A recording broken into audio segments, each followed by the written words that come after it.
Boa Vamos noite, lá, galera. Eu pessoal. mandei o texto aí para Minha esposa está vocês. presente, hein? Tá o quê? Minha esposa está presente, só para A avisar. melhor aluna da Acabou a turma. brincadeira. Todo mundo Acabou a vendo. brincadeira, eu não brinco mais, não. Não, quem se complica é você. Na última aula, quem se complicou foi você. É aquela língua grande, entendeu? Tava fazendo exegese. Não, é sua Você que exegese. levou para outro lado. Ninguém, nem do Betel, te ensinaram a fazer aquele tipo de exegese. Vamos lá. A gente tem falado aí sobre os métodos diacrônicos, sincrônicos e anacrônicos, né? E aí a gente já viu um pouco sobre a questão do. Falamos do anacronismo, né? De maneira introdutória, do sincrônico também, do diacrônico. Já falamos um pouco mais especificamente do diacrônico. E hoje eu queria falar do sincrônico. E aí eu mandei um texto para vocês, é um texto longo, a gente não vai ler esse texto, né? Mas o texto não vai ler ele todo, mas é uma referência, né? Até para vocês terem mais um material. Fora esse texto que eu mandei hoje, também tem aquele livro, né, que eu já mandei, que é sobre metodologia, né? E aí a gente, para falar dos métodos diacrônicos, nós usamos ele, né, que é esse aqui, na metodologia do Antigo Testamento. E aí, a partir desse texto que eu enviei para vocês, eu queria fazer com que você entendesse o que é essa leitura sincrônica da Bíblia, né? E ver a relevância, né? Ver como que ela trabalha, tentar entender alguns pontos. O diacrônico, né? Que a gente já tentou esmiuçar um pouco, só para a gente relembrar, o que ele vai tentar trabalhar? Vai tentar trabalhar o sentido original do texto. O diacrônico é aquele que vem através da história, né? Então, ele vai, na história, tentar entender o sentido do texto.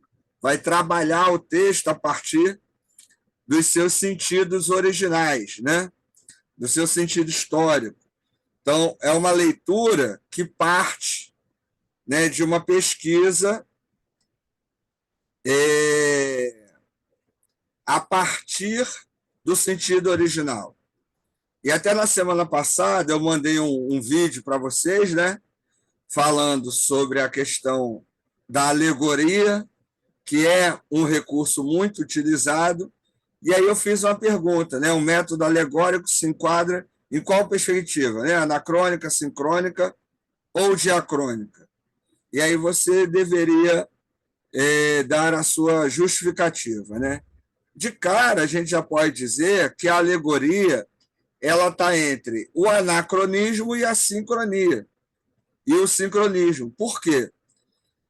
Por que ela não pode ser diacrônica? Porque a alegoria, o método de interpretação alegórico, ele desconsidera o sentido original e vai dar um sentido que eu pretendo dar, né? Ou que a tradição, que a doutrina, ou que o leitor dá.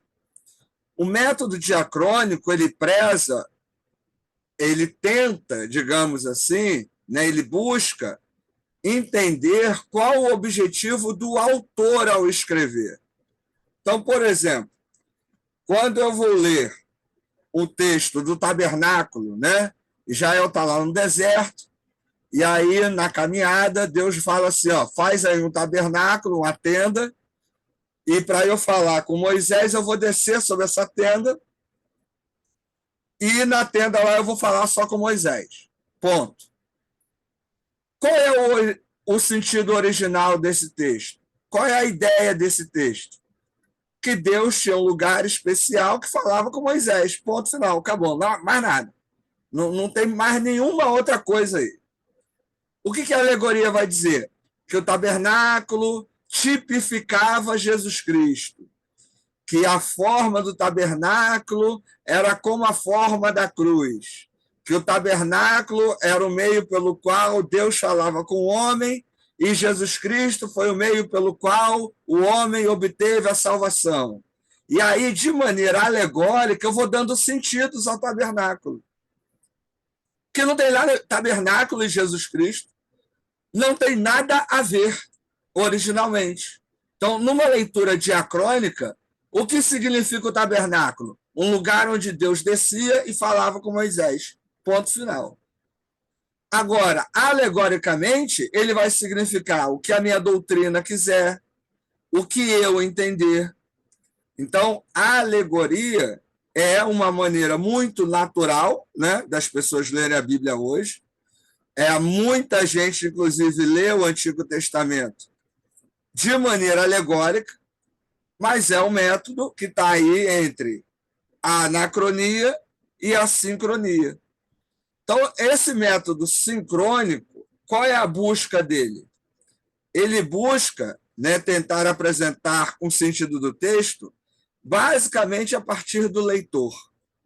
Então, o leitor, né, ele vai olhar o texto e vai interpretá-lo a partir de sua forma final. Daí a distância entre os métodos diacrônicos e sincrônicos. Porque os métodos diacrônicos vão levar em conta a busca pelo sentido histórico. E os métodos sincrônicos já estarão preocupados como eu posso ler esse texto a partir do meu olhar de hoje. Seja ele doutrinário, seja ele pessoal, seja ele a partir da forma como o texto se apresenta. Por exemplo, né, o Antigo Testamento foi escrito em hebraico. Numa leitura sincrônica, eu levo em conta também a tradução em português.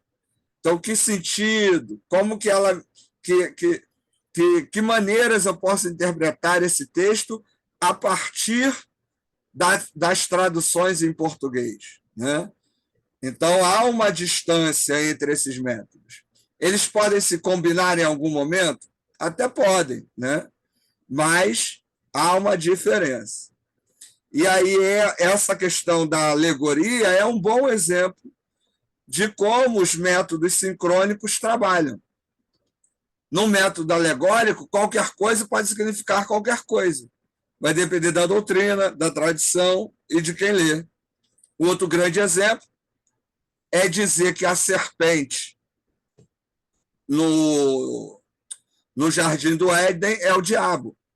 Isso é a leitura, né, alegórica. Eu estou dando um sentido a algo que não tem esse sentido. Porque a questão de diabo, como nós o entendemos, é uma leitura cristã. E o judeu não acredita em diabo, em força maléfica exterior a Deus. Né? Dizer que, sei lá, tem tantas outras leituras, né, cristianizadas, tudo isso parte dessa questão da alegoria. O Espírito de Deus ser Espírito Santo, o Santo, Santo, Santo, lá em Isaías ser a Trindade, né, em Isaías 6. O dízimo, né, em Malaquias, essa é a maior de todas as alegorias, maior de todas as enganações, né? O dízimo, Malaquias 3,10, ser a oferta para a igreja, uma vez que não tem relação nenhuma, né, Malaquias 3,10, com o tipo de colaboração que a gente faz com a igreja hoje. Então, isso é um bom exemplo desse tipo de leitura sincrônica, certo? Ricardo, deu para entender? Fala aí. mas tudo bem, eu não só compreendo, como eu entendo o que você está falando. Não precisa concordar, já sei que vai discordar. Não vou discordar, Compreende, não. Só entende, sei. mas não concorda. Tudo bem, irmão. Mas lá em Apocalipse, lá, quando o João, a culpa não é de João, que foi falar que o dragão era a antiga serpente. Não, a culpa é de quem leu o Apocalipse sem saber interpretar, não de João. João sabia o que estava falando. João. Ele disse que o dragão era a antiga serpente, cara. Eu estou chamando de burro, você entendeu, né? Eu sei, por isso mesmo que eu estou falando. Sutilmente. Não, a grande questão é ali, Odimar, é óbvio, né? Brincadeiras à parte, É óbvio que, inclusive, a leitura do Apocalipse vai depender do método que você escolha de interpretação. Numa leitura Mas ele ali. sincrônica, sim, o Ah, dragão é a serpente lá do Antigo Testamento. Numa leitura diacrônica, o dragão é o Império Romano, que simboliza ok. perseguição, perigo, entendeu? Então, essa interpretação vai depender do método. Você pode dizer assim, Ricardo, mas eu acredito que o dragão em Apocalipse é a serpente do Antigo Testamento, do Gênesis, que é o diabo. Então, esse método de leitura seu vai estar dentro de uma leitura sincrônica. Não cabe a mim dizer Ricardo, assim, está certo ou errado, mas ele está Não, dentro eu de um sei. método de leitura, entendeu? Não, eu só Ricardo, queria entender o seguinte: o João está sendo alegórico? É Vai isso? depender do método de leitura seu. É, Porque mas se se a partir do você momento que ele afirma que o dragão é a antiga serpente, ele está sendo alegórico, não é? ele está usando uma ilustração, não necessariamente alegoria. Quando a gente diz alegoria, é dar um sentido a algo que não possui aquele sentido. É eu Aham. deslocar o sentido daquele objeto, texto ou palavra. Isso é a ideia da alegoria, Ele vai dizer que certo? é a tipologia, é isso? Isso também pode ser encarado dessa maneira. Encarar as observações textuais da Bíblia dessa maneira vai depender do método que você escolha para abordar o texto bíblico. Está dando para me entender? Eu não posso virar para você e falar assim: olha, João está falando só dessa maneira, porque a minha fala vai estar dentro de um método. E aí a fala de um, de outro, vai estar dentro de outro método. Então, dependendo do método, né, exegético que você escolha, da sua metodologia, você pode entender como uma citação literal, como uma ilustração, como uma metáfora, como uma alegoria, e aí vai. Deu para entender? Ricardo, é, Deu. O cara já responde pelo outro, tá ali aí, já corta. Fala. não, foi mal, você é o Edmar, vai, Edmar, conclui aí, desculpa aí. Então, vai falar, acho que ele. Não, pode falar, Carlos. Beleza, eu já tinha Não, é concluído. porque você está falando que isso aí seria uma leitura, uma leitura, perdão, com método sincrônico. Não caberia também como anacrônico? Também pode ser, entendeu? Só que o sincrônico, ele é uma leitura a partir do leitor, digamos assim. O anacrônico é um deslocamento do sentido, do tempo, né, do espaço, da cultura. Então, em alguns momentos, a leitura sincrônica e anacrônica podem se confundir. Em alguns textos, você vai poder ter uma leitura diacrônica e sincrônica, né? Isso pode acontecer. Por que isso, gente? Porque o texto ele é polissêmico, certo?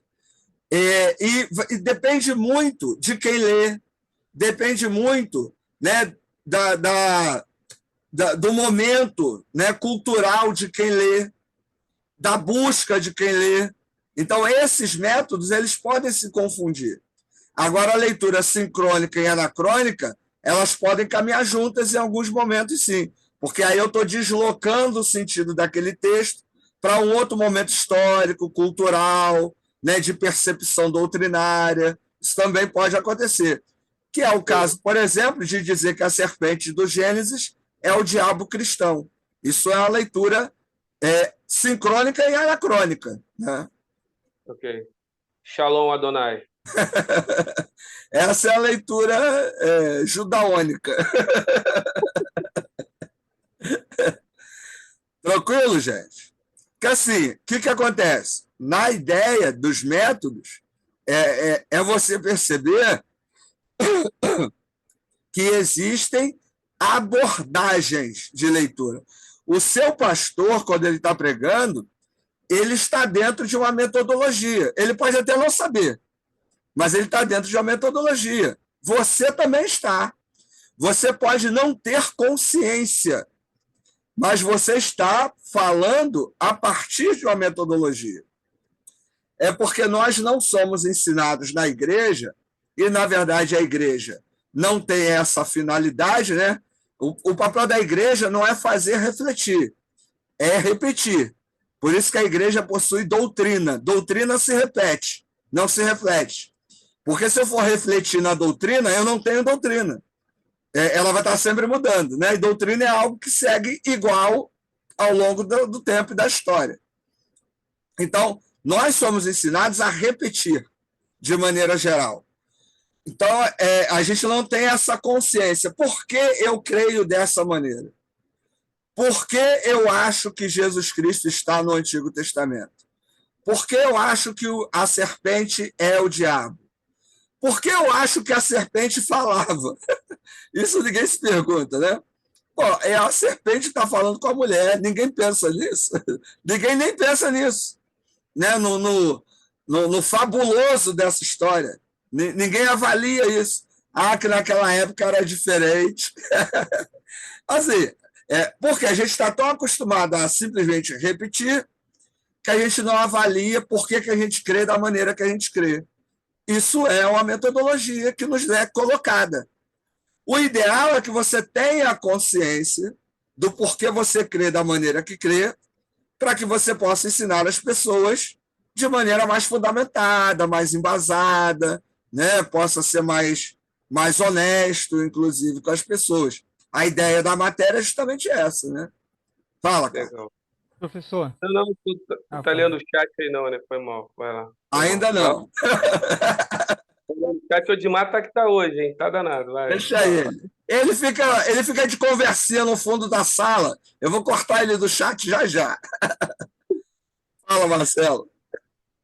Professor, tudo passa pelo método de pesquisa, né? Sim. Ao escolher um texto, eu preciso identificar, a partir das perguntas que o senhor acabou de fazer, essas perguntas, por que a serpente fala, por que a serpente voa, como diz o Odmar, né?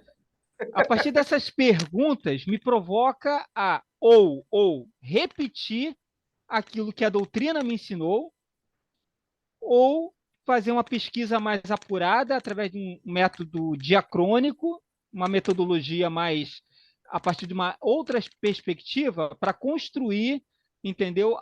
Uma metodologia que é o contraponto da doutrina, onde a doutrina a gente vai repetindo as revistas da Escola Bíblica Dominical, tudo, né?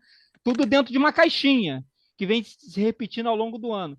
Eu fico pensando o seguinte: toda vez que estou falando de mim, né? Sim. Eu escolho um texto para refletir, pregar ou dar aula, quando eu não quero me aprofundar, é mais fácil ser sincrônico, anacrônico. Anacrônico, assim, como eles se confundem. Sim. É mais fácil, porque eu trago comigo essa doutrina de anos. Então, só vou repetir aquilo que eu ouvi do meu pastor, dos meus professores, dos autores que eu sempre fui acostumado a ler.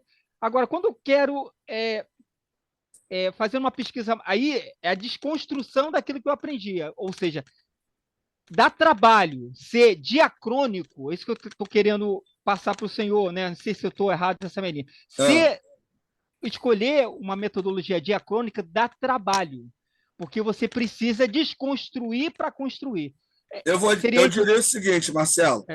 Qualquer um dos métodos, você levando a sério, vai dar trabalho. Por quê? Alguém que se propõe a adotar os métodos sincrônicos e anacrônicos, ele vai ter que ser alguém que estude doutrina. Ele vai ter que ser alguém que conheça a história da igreja. Ele vai ter que ser alguém que conheça os livros dos pais da igreja. Vai ter que ser alguém que leia Agostinho, Clemente de Alexandria. Ele vai ter que ser alguém que conheça, no caso cristão, os documentos dos reformadores, que conheça as 95 teses de Lutero, mas realmente as 95 teses, que conheça os documentos que foram elaborados nos concílios da igreja, que conheça a Didaquê, que conheça os vários documentos que a igreja produziu ao longo dos 20 séculos sobre a doutrina. Porque numa leitura onde eu estabeleço a doutrina como a minha base hermenêutica, eu preciso conhecer a doutrina. E não é simplesmente repetir o que o pastor está falando, porque o que o pastor está falando também pode não sair da doutrina. Tem pastor batista que não conhece a declaração doutrinária, que não conhece os documentos batistas, que não conhece a história. Tem pastor batista que acha que a denominação veio de João Batista. Então, assim, isso não é uma leitura sincrônica ou anacrônica, é uma leitura ignorante. É a leitura de quem não conhece. Então, se você diz assim, ó, eu não me adaptei ao método diacrônico, porque eu não gosto de grego, não gosto de hebraico, né, não gosto desse negócio de fazer exegese e tal. Eu quero ler a partir da doutrina. Eu quero ter base para conhecer a doutrina. Meu irmão, é cair dentro dos pais da igreja. E vai ler Zwinglio, né, vai ler Calvino. Cara, quem quer, né? Eu acredito, eu quero ler alegoria, lê Agostinho. Você tem que ler os textos de Agostinho. Você tem que conhecer os textos da igreja na época medieval. Aí você cai para dentro do quê? Da teologia sistemática. Existem excelentes teólogos sistemáticos que fazem a sua leitura a partir da hermenêutica medieval. Isso é um demérito? De forma nenhuma. Agora, o que eu acho que é um demérito? É aquela pessoa preguiçosa que fica pegando esboço na TV, da internet, ou fica copiando mensagem do Facebook e do Instagram, porque achou bonitinho, fica olhando aí esses pregadores de YouTube, isso está na moda, aí o cara vai lá e prega. Esse cara não conhece doutrina. Então, há um corpo doutrinário, teológico, sistemático, riquíssimo dentro do cristianismo, que serve de boa leitura, boa interpretação, e não vai ser alienante, né? Não vai ser algo que vai enganar as pessoas, vai ter as suas limitações, assim como os métodos diacrônicos também têm as suas limitações, entendeu? Então, para levar a sério, qualquer método vai fazer você ter trabalho, né? Então, mesmo o método alegórico, porque o método alegórico ele é um método, né? Se é um método, ele tem passos, ele tem etapas. Não é simplesmente eu ler o texto e dizer algo ali.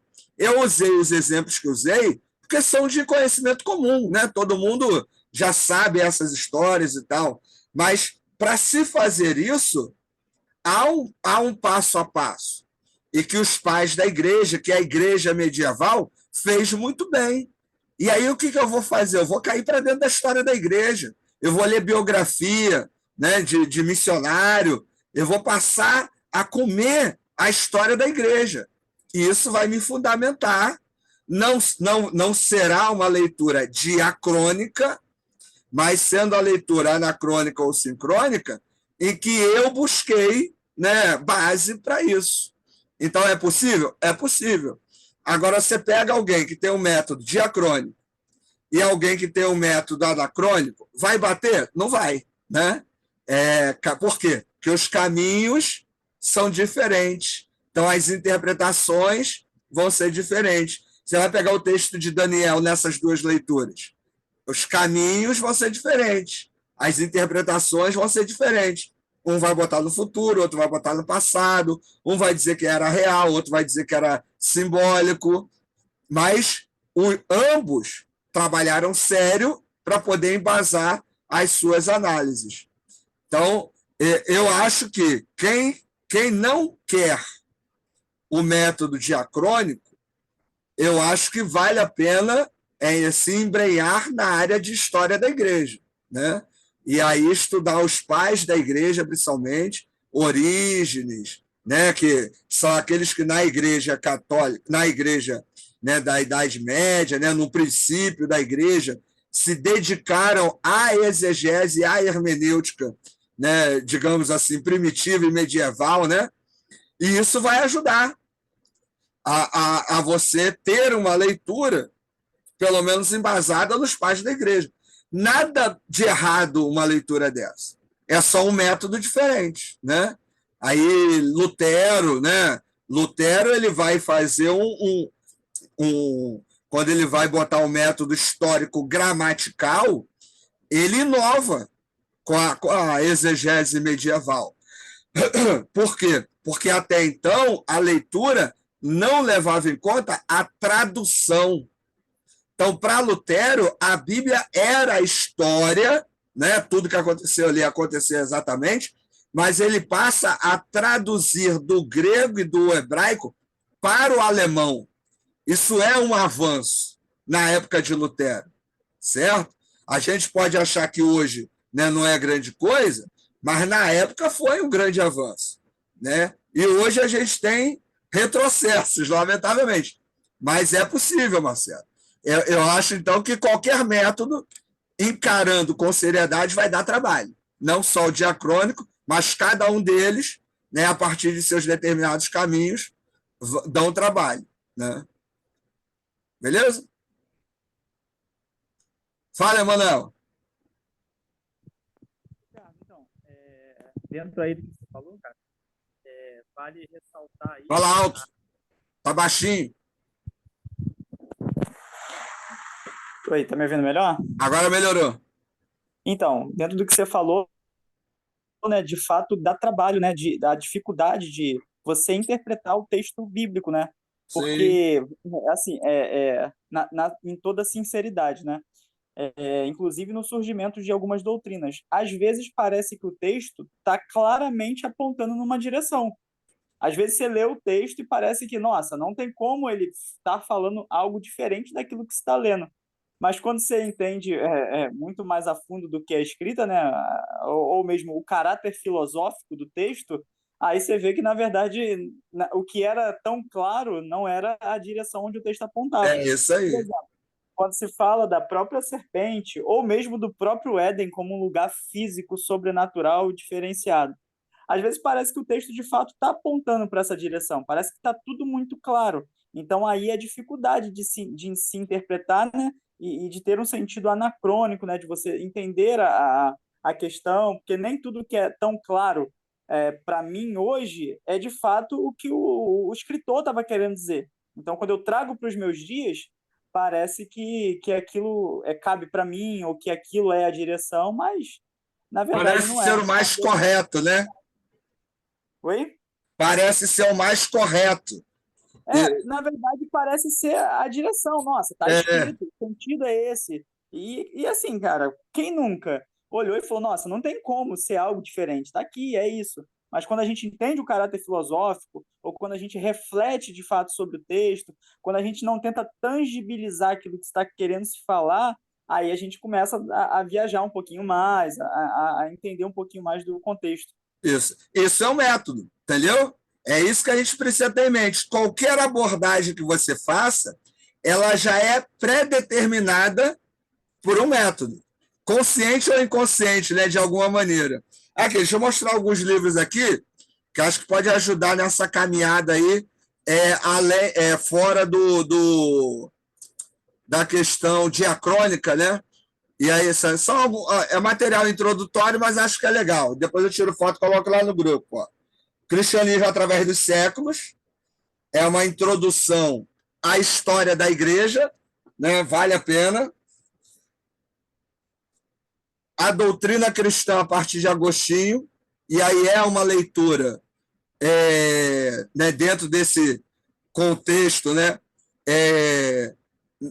da igreja medieval, né? Então, o que é o cristianismo? Como se lê?